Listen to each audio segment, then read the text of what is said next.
Kamusta po muli mga katambay? Nagbabalik pong muli ang inyong katambay, si Katambay Manong po, para po magkomento po sa inyong muli. Dito po sa Tambayang Makabayan, komento po na inyong lingkod.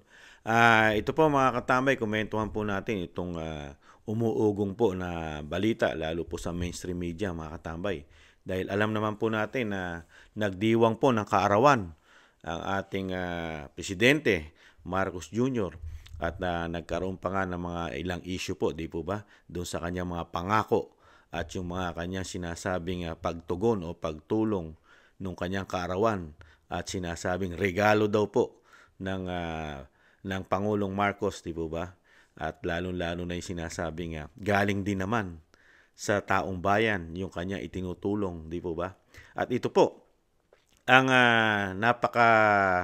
napakahirap pong tanggapin din po ng ating mga kababayan, lalo na inyong lingkod, sa kabila po ng kahirapan ng ating bansa, lalo sa napakamahal na bilihin at kawalan halos ng trabaho ng ating bansa at talagang napakahirap ng kumain ng 3 beses sa isang araw. Di po ba makatambay? Kaya nga po, ang programa po, solusyon ng gobyerno ng bagong Pilipinas, di po ba puro ayuda? Ayuda. Kaya dahil nga po sa kahirapan ng mamamayan, lalo ng sinasabing nasa laylayan. Pero sa kabila nun, umuugong po ngayon at putok na putok sa social media yung paggastos po dito po sa kanyang kaarawan ng daang milyon. Daang milyon po, di umano, ang gastos at parang kulang pa raw po. Ito po ay pinatotohanan po ng isang dati pong itong sekretary po ni PBBM, mga katambay, at nag-resign po ito sa gabinete ni PBBM. At ito po, pakinggan po natin si Attorney Trixie Cruz Angeles po, ang dating naging sekretary po ng Pangulong Marcos. Pakinggan po natin. Araw-araw, kabayan. Panoorin natin nakabuhan ng video ito. Grabe. So, uulitin ko ha, ngayon ay ang granding birthday celebration ng isang taong hindi natin babanggitin ang pangalan. Hindi rin po natin muna babatiin. kasi, um, kasi nga, well, para hindi muna masira araw niya, bukas ko na lang sisirain. Kasi pagbigyan natin dahil birthday niya ngayon. Na ang problema kasi nga dito is super engrande, duran-duran nga daw ang kanilang ang performer today at di umanay nasa Marriott sila sa Manila Ballroom ng Marriott Hotel. Yun Super exclusive at super mamaya ang defense niyan mamaya ang defense ng mga chuwariwap nilang mga trolls, alam mong sasabihin, pakialam nyo ba sa may pera sila? Hindi po ganon. Kapag government official, maging kongresista ka man, barangay captain, presidente, and so on, talagang pwede natin kalkalin ang lifestyle nila. Tama. Pwede natin tanungin, ano ba? Diba, saan galing ang pera na yan? Kasi merong batas. Charan! Ang saya-saya nito. Hindi nakalimutan ko yung number.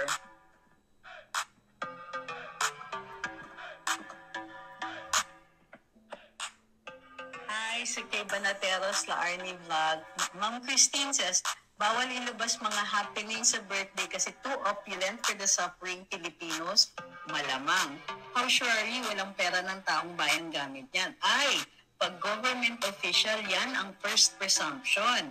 Hindi po libelous yan kung magtatanong tayo saan po galing ang budget na yan. Tama. Ito ba ay donated? Kasi kahit donated, may public interest dyan. Tama. Okay. Republic Act number 1379. An act declaring forfeiture in favor of the state any property found to have been unlawfully acquired by any public officer or employee and providing for the proceedings therefore.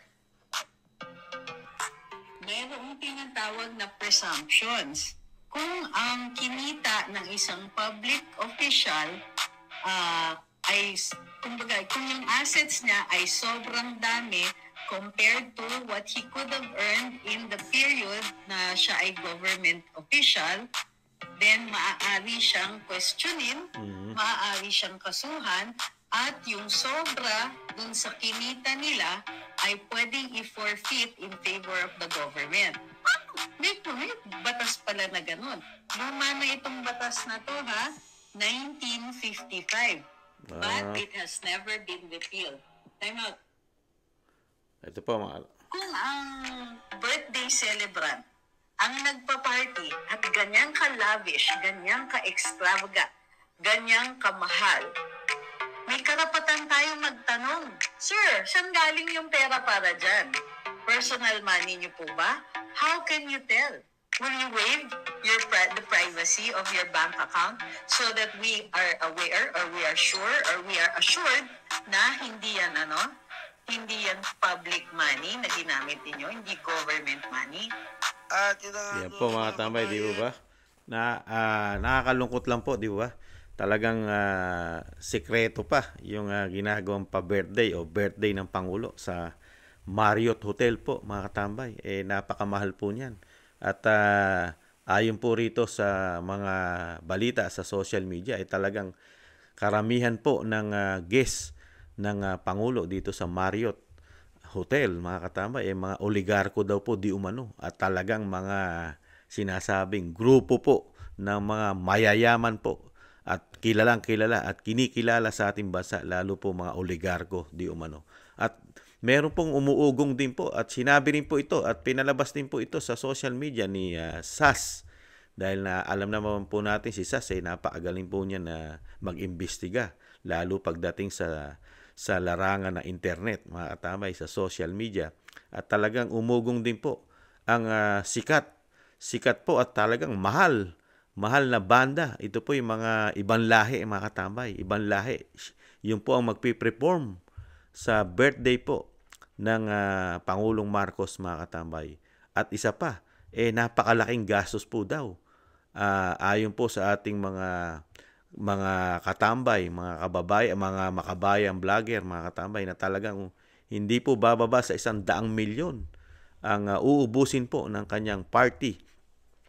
Pero ibalik tanaw po natin ang isang simpleng presidente nagdaan sa ating panahon na kung mag-birthday po siya, ay simple-simple. At kung natatandaan niyo po, mga katambay, binabatikos pa ito ng mainstream media, gada birthday po ng dating Pangulong Duterte, di po ba? Kahit yung sinasabing lechon, naglechon lang at simple-simple, may kino-question pa po ang mga kritiko nito nung panahon po na siya'y nanunungkulan, mga katambay. Pero ngayon, ilang beses na po at napakagarbo ng birthday ng Pangulong Marcos, never tayo nakakarinig ng kritiko sa kanyang lumolobong gastos ng kaarawan, mga katambay. Katulad po ngayon, Marriott Hotel at eksklusibo. At talagang meron pang imported na magpe-perform, mga katambay. Siyempre, hindi lang yung imported na magpe-perform dyan. Marami pa. Pero gastos pa rin yun. Kaya nga may karapatan daw po pala tayo. Ayon po kay Attorney Trixie Cruz Angeles na may batas po pala na pwede natin questionin ang ganitong paggastos dahil siya lingkod bayan.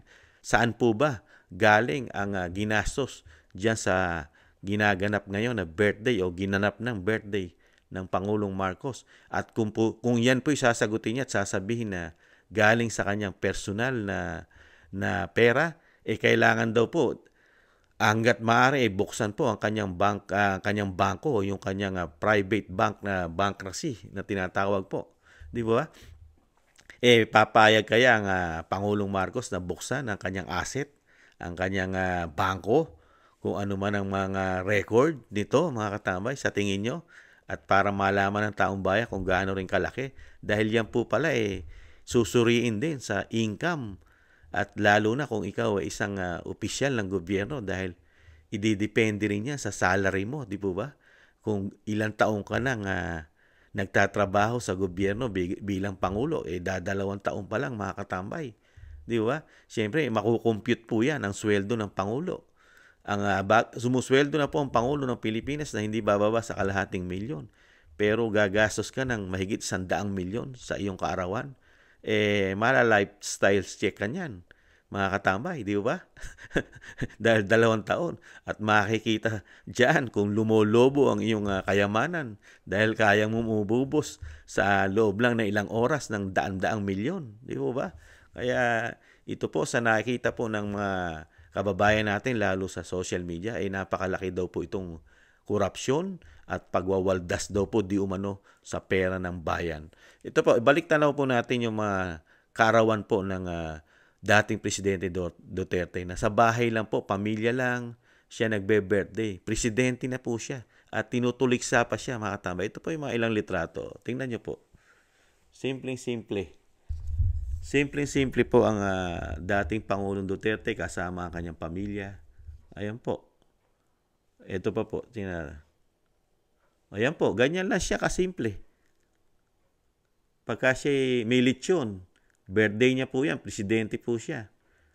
Binabatikos pa siya. Umihi po siya ng yan. Ganyan lang po mag-celebrate ang Pangulong Duterte halos at hindi po siya nagpapa-concert ng sinasabing gagastos ng 100 milyon, mahigit pa sa 100 milyon. Ito naman po ito po yung sumakalat sa social media. Ito po yung sa Marriott Hotel. Mga katambay, talagang mga sosyal at makikita po natin ang mga ilang tao pa dyan. Siguro bago pa lang po mag-umpisa yan. Talagang mga di Amerikana na, mga katambay. Talagang sosyal. Di ba? At ito po yung sinasabing grupo na magpe-perform, mga katambay. Yan po, imported. Banda po yata yan, mga katambay.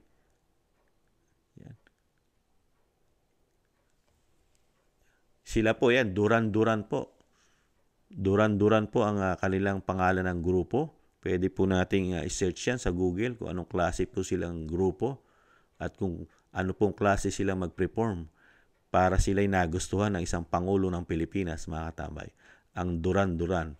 Ang alam ko lang sa Durian Durian sa Davao, di ba? Sa Pangulong Marcos pala, Duran-Duran. Sa Davao kasi, Durian. Kaya napakalaki po ng pagkakaiba, mga katambay. Yung dating presidente na matipid, maghanda, at simpleng-simpleng tao, simpleng-simpleng presidente, binabatikos pa yung kanyang kaarawan.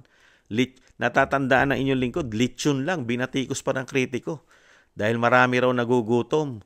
Ang dating presidente Duterte nakapaglilechon pa. Dahil marami raw nagugutom nung panahon niya na sinasabi. At may COVID pa, marang mga ganon. Nagbe-birthday pa. Lechon lang. Kahit naman pangkaraniwang tao, pwede maglechon. Yun Pangulo ng Pilipinas. Kumikita ng hindi bababa sa kalahating milyon. Magkano lang lechon? Makakabili ka na ng 10,000 o mahigit lang 10,000. Palagay natin 20,000. Gano'n lang ibawas sa sweldo ng Pangulo yun, di ba? Ni dating Pangulong Duterte. Pero ngayon, magtataka ka kung totoo ang kumakalat sa social media at ang sinabi po ni Atty. Trixie Cruz Angeles na talagang lumolobo po ang gastos doon po sa kaarawan ng Pangulo, yung party, mga katambay. Sa kabila ng naghihirap po nga ang ating bansa, ang laki ng problema, inflation, nagmamahal ang bilihin, di po ba? Nagtataasan ng bayarin sa kuryente, tubig, di po ba? Kaya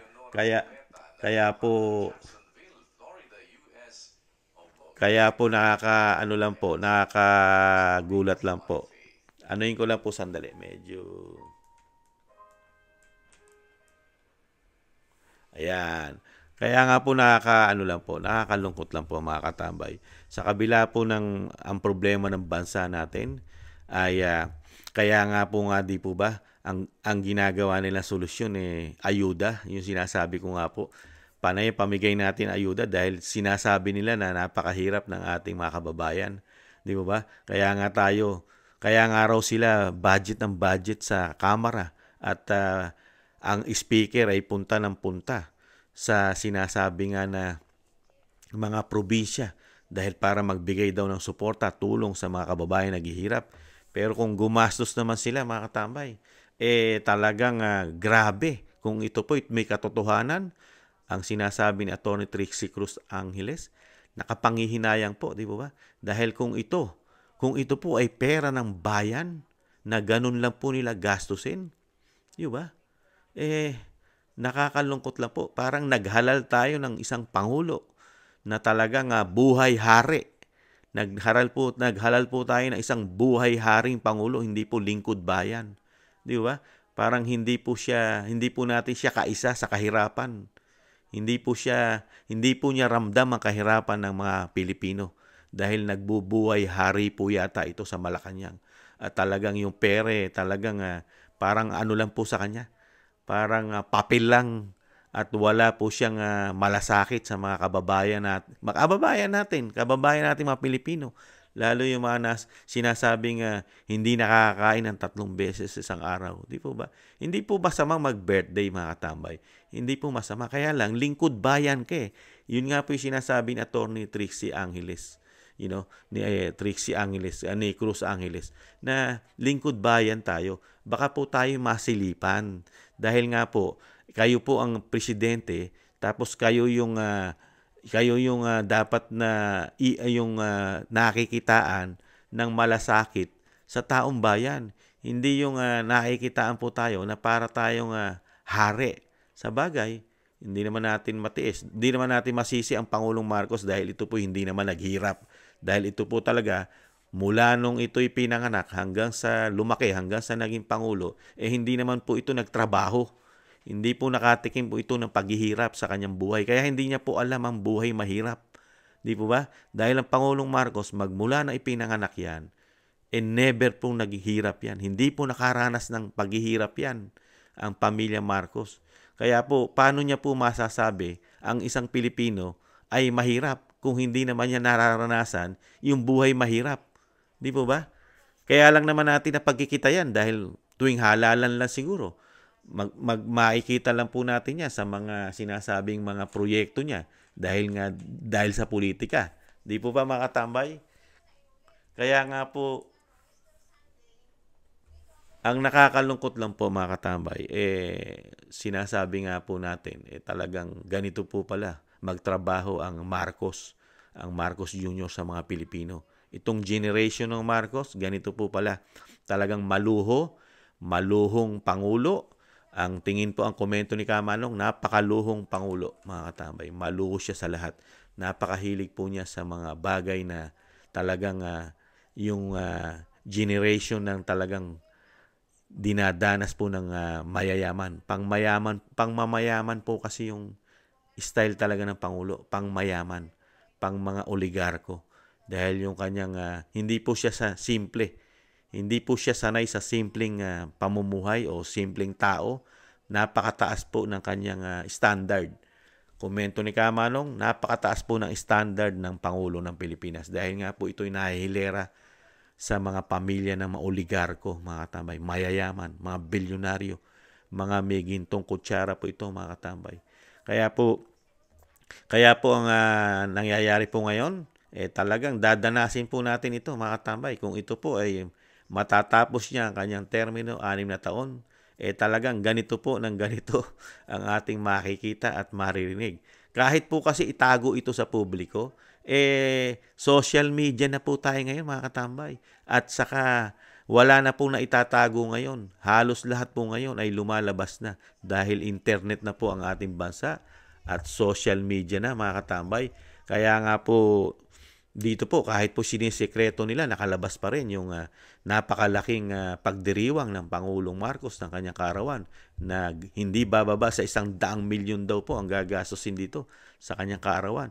At nakita po natin yung pinalabas po nilang magpipreform. Kung totoo po yun, talagang yung palang ilang libo na o ilang daan libo o libong dolyar na po. Dolyar po ang ibabayad doon, hindi naman peso. Mga katambay. Kaya po tayo po, ang gagawin na lang po natin mga katambay, nahandyan na yan dahil nga sabi nga po, nabudol tayo ng mga Marcos di umano. At talagang ganyan po talaga Ang pagsisisi po ay nasa huli, mga tambay. Nasa huli naman po talaga ang pagsisisi. Dahil nadala tayo sa napakagandang pananalita, speech, at sinasabing programa, nung halalan, ibinigay lahat ang pinakamagagandang, inangat tayo sa lupa, mga pangako, di ba?